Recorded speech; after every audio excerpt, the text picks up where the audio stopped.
అన్నా నమస్తే, good morning. Good morning. లైవ్లో ఉన్నారన్నా? ఓకే అన్న, అయితే ఈ ఫోన్ ట్యాపింగ్ అంశంకి వస్తే అన్న, నిన్న కూడా మీ గురించి ఒక వార్త వచ్చింది.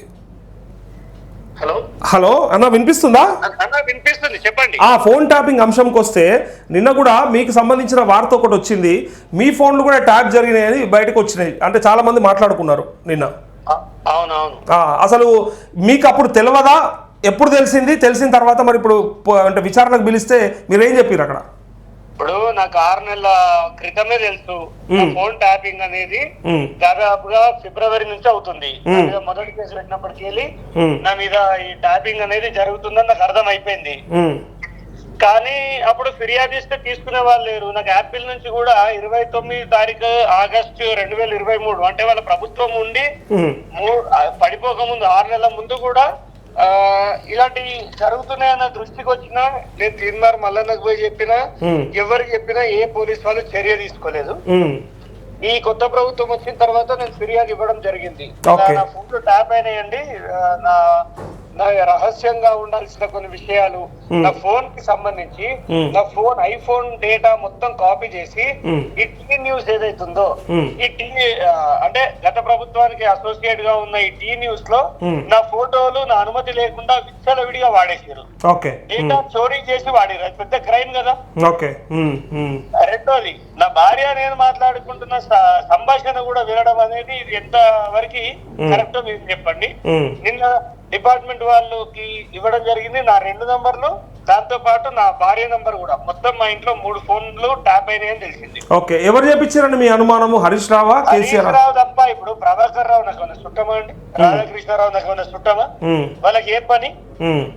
ఇలా ఒక టాస్క్ ఫోర్స్ అతను ఉన్నాడు, సారీ హైదరాబాద్ సిసిఎస్ లో ఎస్ నరేష్ అని సిఐ ఉంటాడు.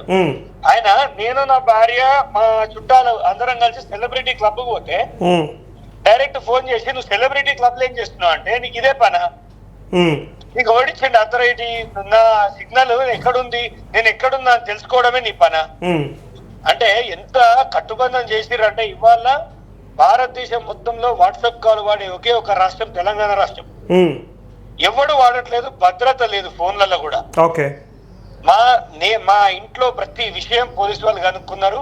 మా మీద ఏవైతే కేసులు ఫిబ్రవరి నుంచి జూలై దాకా పెట్టిన కేసులు అన్ని ఫ్యాబ్రికేటెడ్ కేసులు, అవన్నీ కూడా ఒక పథకం ప్రకారం ఈ హరీష్ రావు ఎవరైతే ఉన్నారో బయట కనిపించాడు గాని లోపల భయంతో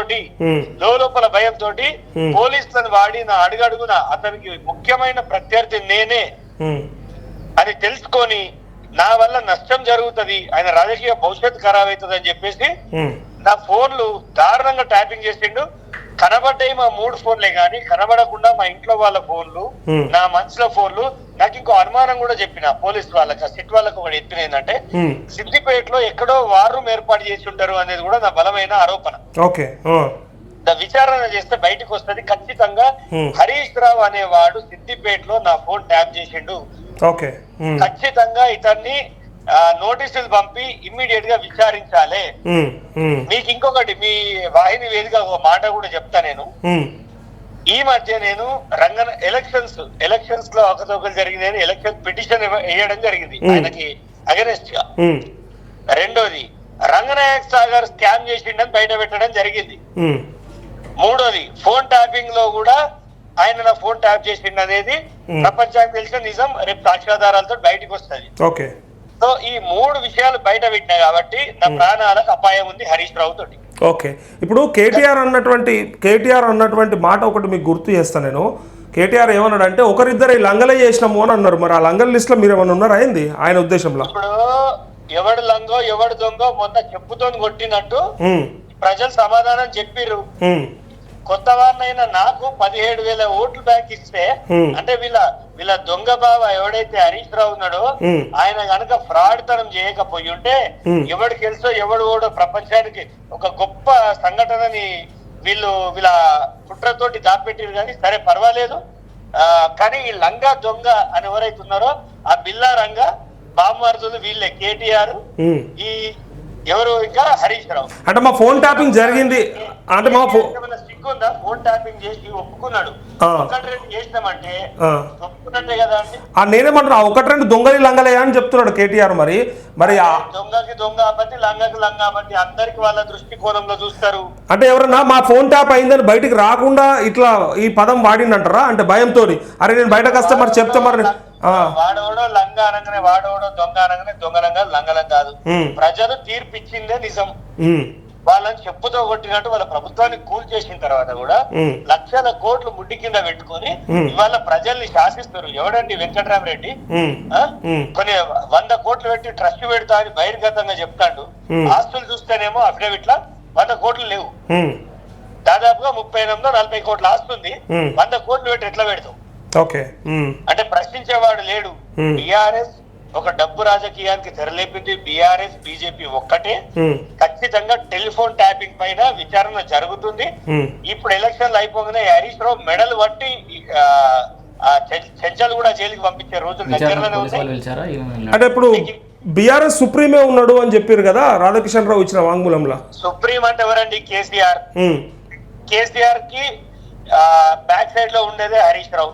కేటీఆర్ పాత్రనే తక్కువ ఉంటుంది. నన్ను అడిగితే కేటీఆర్ ఏంటంటే చిల్లర మల్లర వేషాలు ఉంటాయి. ఆయనకి ఏంటంటే ఇన్ని రోజులు తల్లిపాల్లో రొమ్ము కూర్చున్నట్టు తెలంగాణ వాళ్ళకి తెలియలేదట, ఆంధ్రలో కూడా తెలివి మాకు లేదంటుండు. అట్లాంటి సన్నాసి నువ్వు మరి పీకానికి ఆంధ్రలో తిట్టిండా నీ అయ్యా నువ్వు కలిసి? ఎంత సిగ్గు శరం లేకుండా వాళ్ళ సిస్టర్ పోయి తిహార్ జైల్లో చిప్పకూడు తింటుంటే వీళ్ళు దొంగ అన్నట్టు ఇవాళ వీళ్ళు చెయ్యండి ఏముందండి? గతంలో మీ ప్రభుత్వంలో కూడా జరిగిందట కదా విషయాలు కూడా వీళ్ళు వింటున్నారంటే ఇంత దౌర్భాగ్యం. ఒక రేప్ కేసులు పెట్టాలి ఎదవల మీద. ఓకే, ఫోన్ ట్యాపింగ్ ఇప్పుడు జరిగిన అంశం కాదు ఇది. గతంలో కిరణ్ కుమార్ రెడ్డి ప్రభుత్వంలో కూడా జరిగిందని చెప్పి సాక్షాత్తు కాంగ్రెస్ నాయకులు బయటకు చెప్పారని చెప్పిండు కదా కేటీఆర్.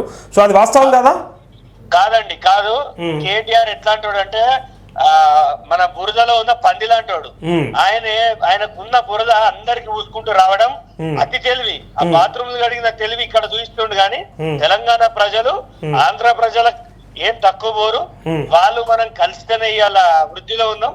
ఈ పొలిటీషియన్లు ఎవరైతే ఉన్నారో వీళ్ళు ఆంధ్ర తెలంగాణ అని చెప్పి ఇలా చిచ్చు పెట్టిరు. మీకు ఒక విషయం చెప్తా.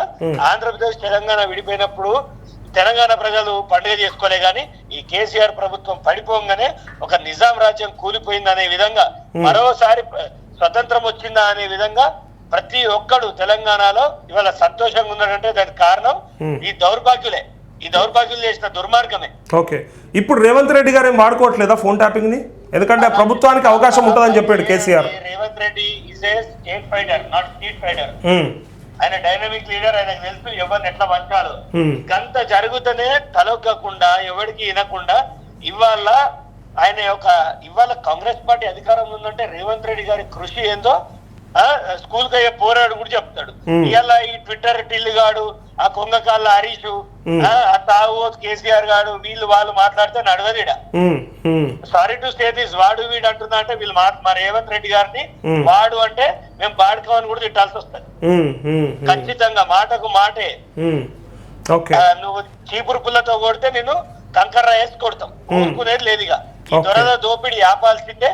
ఇవాళ సత్యమేవ చేతే ధర్మం కాపాడుతుంది, ధర్మాన్ని కాపాడుతుంది అన్నట్టు నా పైన పెట్టిన కేసులన్నీ అక్రమ కేసులని ఇవాళ ప్రభుత్వం గుర్తిస్తుంది. అప్పుడున్న పోలీస్ ఆఫీసర్లు ఒప్పుకుంటారు. ఇవాళ రాధాకృష్ణారావు ఎవరెవరి మీద కేసులు పెట్టిండో అవన్నీ ఫ్యాబ్రికేటెడ్ కేసులు. వాని వల్ల నేను, నా కుటుంబం సర్వనాశనమైన. మైనంపల్లి అనే ఒక వ్యక్తి ఆయన ఇవాళ నన్ను దగ్గర తీసుకొని ధైర్యం చెప్పిండు. దాంతో ఇవాళ 1000 రెట్ల బలంతో ముందుకు పోతున్నాం. ఓకే అన్న, థ్యాంక్ యూ. హలో, ఒక్క మాట చక్రధర్ గారు, ఈ ఫోన్ ట్యాపింగ్ అంశంలో మీరు పోలీసులను అప్రోచ్ అయ్యారా? ఎందుకంటే నా ఫోన్ కూడా ట్యాప్ అయిందని చెప్పేసి మీరు గతంలోనే అప్రోచ్ అయ్యారా? ఇప్పుడు ప్రభుత్వం మారిన తర్వాత దాదాపు 6 నెలల నుంచి రిక్వెస్ట్ పెడుతున్నా. రిక్వెస్ట్ పెట్టంగానే వాళ్ళు తీసుకోరండి. ఎందుకంటే మనము ఒక ఫోన్ ట్యాపింగ్ అయింది అనగానే దాంట్లో ఏవైతే నంబర్లు ఉంటాయో వాళ్ళు చెక్ చేస్తారు. చెక్ చేసి నిజంగా ట్యాప్ అయితేనే విచారణకు పిలుస్తారు, లేకపోతే వాళ్ళు పిలిచి టైప్. సో ప్రాథమికంగా మీది ట్యాపింగ్ జరిగిందని పోలీసు నిర్ధారించుకొని మళ్ళీ విచారణ పిలిచారు అయితే? అంతే కదా. ఓకే, ఎక్కడ 5 గంటలు విచారించారు. ఏ పోలీసులు? గంటల్లో చెప్పండి. ఎక్కడ పోలీసులు? బంజారా హిల్స్ పోలీసులు మళ్ళీ విచారణ పిలిచారు. ఓకే, మళ్ళీ పిలుస్తామన్నారా? మళ్ళీ దీనికి అవసరమైతే పిలుస్తామన్నారు. ఓకే వాళ్ళు ఎప్పుడు పిలిచినా సహకరిస్తానని చెప్పారు. ఓకే ఓకే అండి, థ్యాంక్ యూ చక్రధర్ గారు.